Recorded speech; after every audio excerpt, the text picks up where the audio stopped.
நம்ம பார்ப்போம் ஃபெட் அவங்களோட இது அதெல்லாம் எப்படி போயிட்டு இப்போ இந்த நிஃப்டி இறங்குனதுக்கு ஒரு காரணமும் ஃபெட் தான். ஃபெட் அதோடைய கனெக்ஷன் இருக்குது. ஏன்னா என்ன எதிர்பார்த்தோன்னா ஃபெட் ப்ரைஸ் வந்து இன்க்ரீஸ் ஆகும் அப்படின்னு ஏன்னா லாஸ்ட் டைம் நம்ம ஃபெட் ப்ரைஸ் இன்க்ரீஸ் ஆகணும்னு நினச்சப்போ தான் அவன் ஷட் டவுன் போட்டால் ஆல்ரெடி ஒரு பெரிய கிராஷ் கோல்டில். அதுக்கப்புறம் ஒரு நல்ல ஒரு ரேலி இருந்தது, கிட்டத்தட்ட ஒரு 16% ரேலி இருந்தது, சாரி 13% ரேலி இருந்தது. அங்கேருந்து 16% ஃபால் இப்போ. அப்போ -3% அந்த ஃபாலுக்கு அப்புறம் நான் சொல்கிறேன். ஓகே, அதாவது February 2 கணக்கு பண்ணிக்கிங்களேன். ஒரு நல்ல ஒரு ரேலி இருந்து அதுக்கப்புறம் ஒரு ஃபாலை மறுபடியும் பார்த்துருக்கோம்.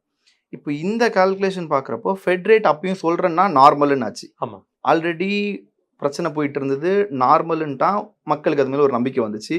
அங்கேருந்து என்ன ஆக ஆரம்பிச்சது, டாலர் ப்ரைஸ் இன்க்ரீஸ் ஆக ஆரம்பிச்சிருச்சு. ஏன்னா மக்களுக்கு என்னென்னா ஓகே டாலர் இப்போ ஸ்ட்ராங்காக தானே இருக்குது அப்படின்ற ஒரு எண்ணம் வந்துருச்சு.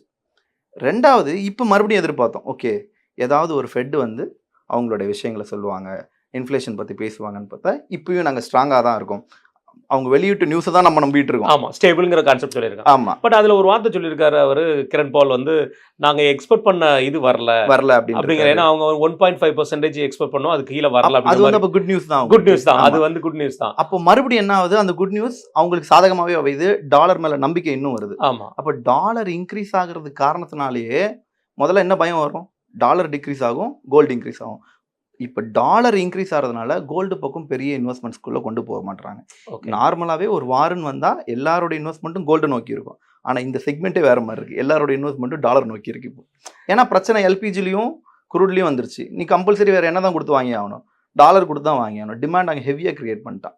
இந்த மாதிரி நம்ம ஹார்மோஸை மூடுறது இவங்களுக்கு ஒரு பக்கம் அட்வான்டேஜாக போகிறாலும் மறைமுகமாக யூஎஸ்க்கு அது பெரிய ஒரு ப்ராஃபிட். பட் இதெல்லாம் நம்ம பேசுகிற பட்சத்தில் யூஎஸ் கவர்மெண்ட்டுக்கு ஒரு தனிநபர் மேலே சுமார் 14,000 $1,14,000 கடன் இருக்கு.